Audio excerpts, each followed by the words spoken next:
Hi everyone! Welcome to my YouTube channel, Healing Harvest, your guide to gut goodness and healthy living. Today we're diving into a topic that's not just trendy, but also backed by science, the anti-inflammatory diet. Whether you're looking to improve your overall health, reduce chronic pain, or boost your energy levels, this diet could be a game changer for you. So, let's get started. First, let's talk about why inflammation matters. Inflammation is your body's natural defense mechanism. It is essentially the activation of the immune system in response to what it believes to be a threat, like a virus or something that it thinks needs to be fixed, like a bruise or a cut. It is a short-term activation. The immune system should normally calm down once it's done its job with the fixing. This is called acute inflammation or short-term inflammation, and it is a good thing. But there is a catch. Sometimes our bodies are tricked to stay in a state of alert for too long and for no good reason. This is called chronic inflammation, and it is not good. Research suggests that chronic inflammation lays at the heart of many chronic health problems, such as heart disease, Alzheimer's, ADHD, depression, autism, diabetes, Parkinson, and even certain types of cancer. It can also quite directly lead to weight gain or the inability to lose weight in hormonal disbalances. But I have good news. Your lifestyle choices, including what you eat, play a huge role in managing inflammation. So let's get you back in control. So what exactly is the anti-inflammatory diet? While there are different approaches, they all share the same goal: supporting your gut microbiome and helping your body fight inflammation through the right food choices. This means filling your plate with nutrient-rich, gut-friendly foods while cutting back on or eliminating those that might trigger inflammation. First, I'll walk you through some general guidelines, and then we'll explore a few well-known science-backed diets that follow these principles. Let's start with what to include. A diet rich in whole, fresh, and unprocessed foods is one of the best ways to combat chronic inflammation. These foods provide essential nutrients, antioxidants, and beneficial compounds that help protect your body. Here's what to focus on. Organic and whole foods. Whenever possible, choose organic options to avoid pesticides, additives, and chemicals that may contribute to inflammation. Eating fresh, unprocessed foods ensures you're getting the highest nutritional value from the foods you eat. Vegetables are your go-to inflammation fighters. Load up on colorful organic vegetables like leafy greens, such as kale, spinach, and Swiss chard, which are packed with vitamins and antioxidants. Cruciferous vegetables, such as broccoli, Brussels sprouts, and cauliflower, support detoxification. Bright-colored options such as bell peppers, purple potatoes, and carrots are rich in polyphenols and phytonutrients that combat inflammation. And lastly, mushrooms have powerful anti-inflammatory and immune-supporting properties. Legumes and peas.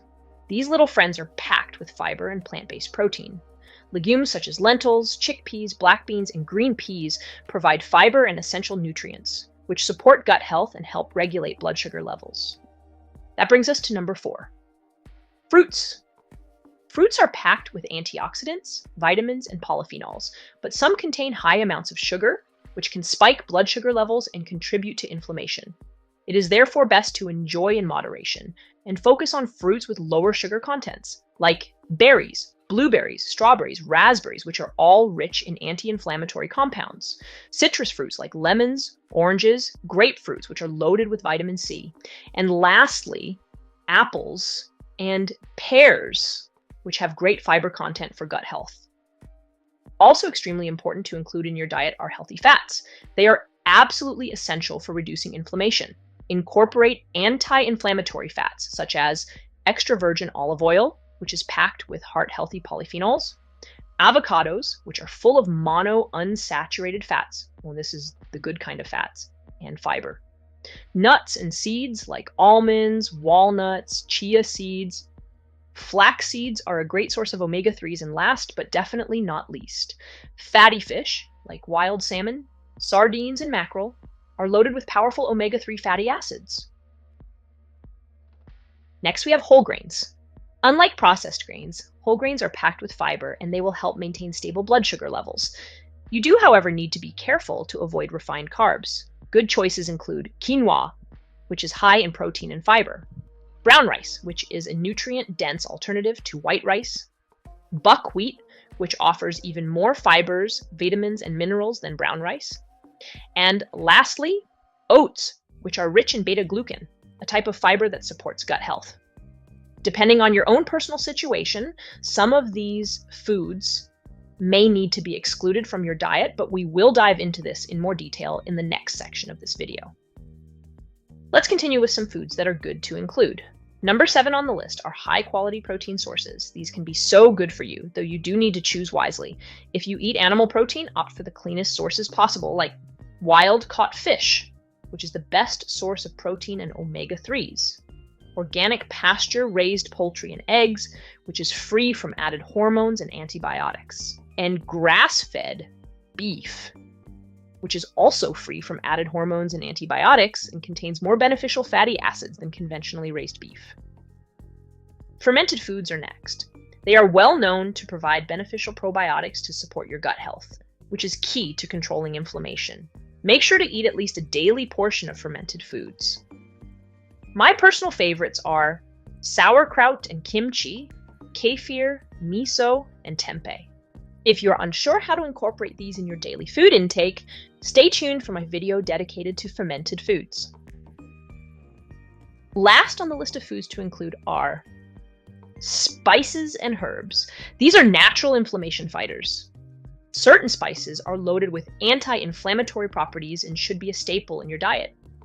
Examples are turmeric, which contains curcumin, a powerful anti-inflammatory compound. Ginger, which supports digestion and fights inflammation. Cinnamon, which helps regulate blood sugar and fights inflammation too.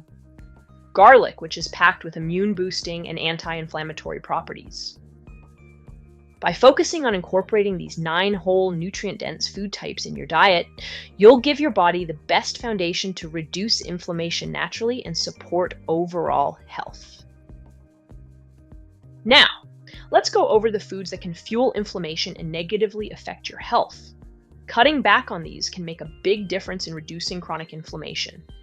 There are 2 main categories: foods to avoid at all costs and foods to limit. Foods to avoid are seen as the worst offenders when it comes to inflammation. They act as immediate stressors to your body and should be avoided as much as possible. Foods to limit are not necessarily unhealthy, but they are often linked to food allergies or intolerances. It's a good idea to limit them or try an elimination diet to see which ones might be triggering inflammation for you. First, let's talk about the foods to avoid at all cost. There are 6 items on this list. Number 1, sugars and refined carbs. The rapid spikes and crashes in blood sugar these cause directly trigger inflammation. Your body is unable to deal with these properly, and if eaten consistently, this will cause chronic inflammation. So be sure to avoid foods that contain sugar, as well as items like pastries, white bread, white pasta, and sugary cereals. Instead, opt for homemade and whole grain versions and use natural sweeteners like honey in moderation. Next on the list is processed foods. Loaded with sodium, trans fats, and chemical preservatives, processed foods disrupt cellular health and contribute to oxidative stress, a major driver of inflammation.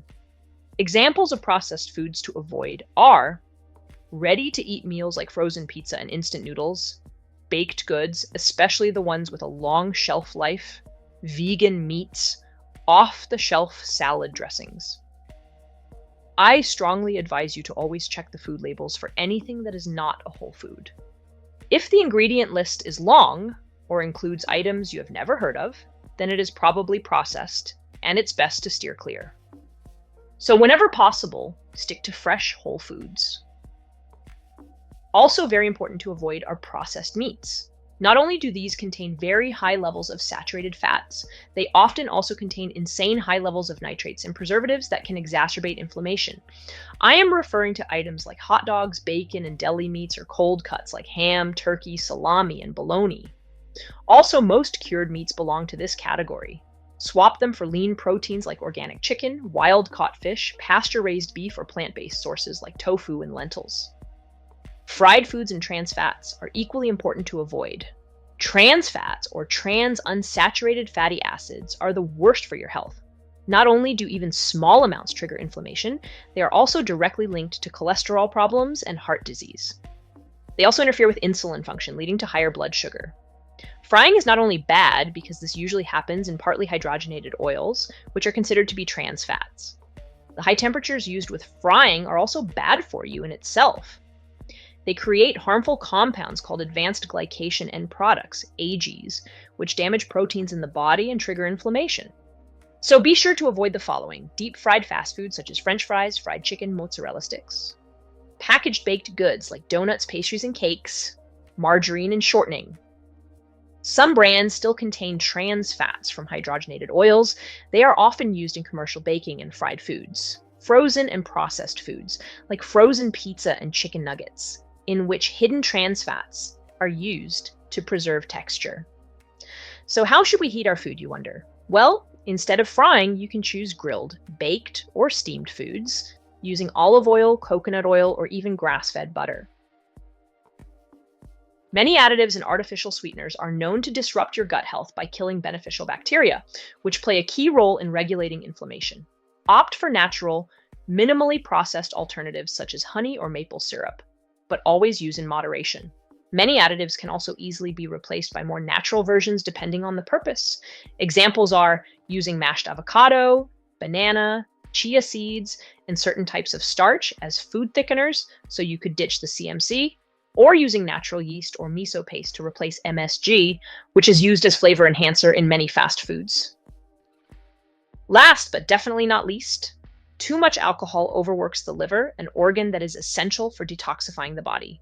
Over time, this can lead to inflammatory liver conditions. If you drink, keep it moderate and choose options like red wine in small amounts, which contains anti-inflammatory compounds. And that sums up the foods on your anti-inflammatory no-go list. By cutting out these major inflammation triggers, you'll create a strong foundation for better health. This list does, however, not cover all foods to be careful with. So let's dive into the additional foods to limit and how to tailor your diet to your body's unique needs. There are several food groups or types that are best to limit.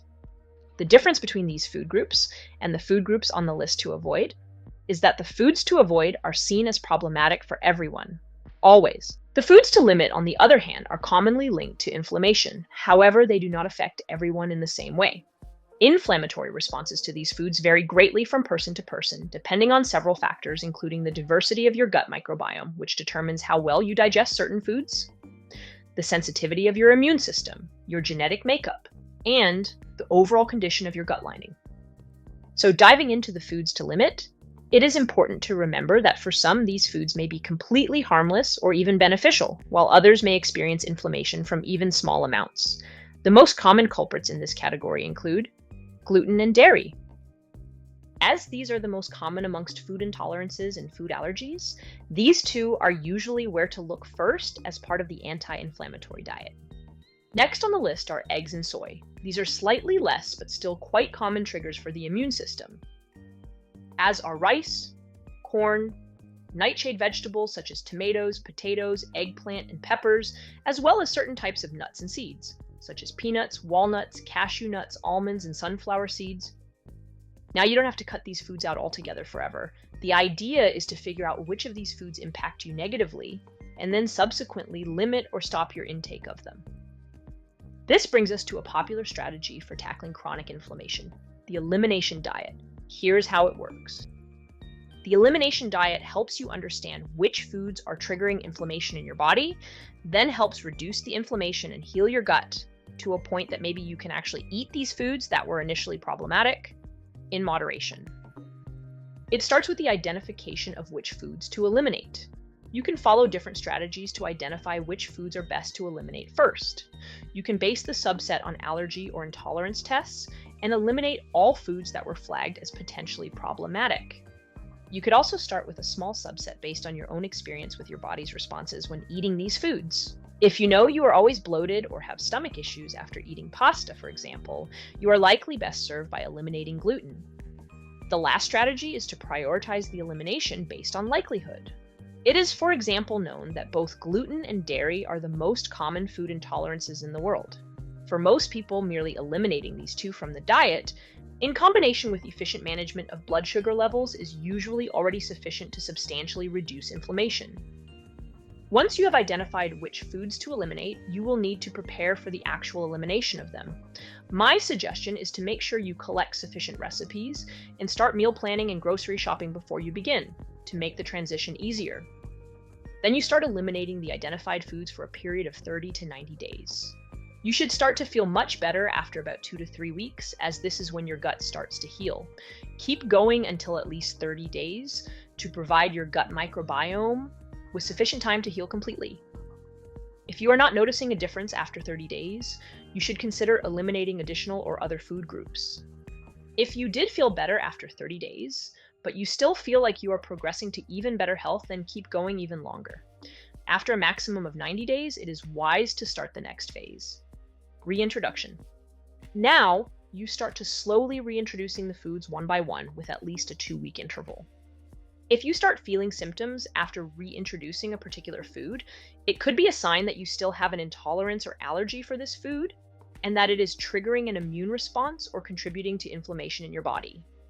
From there, the advice is to eliminate this food for a longer period of time, maybe even, but certainly not by definition forever.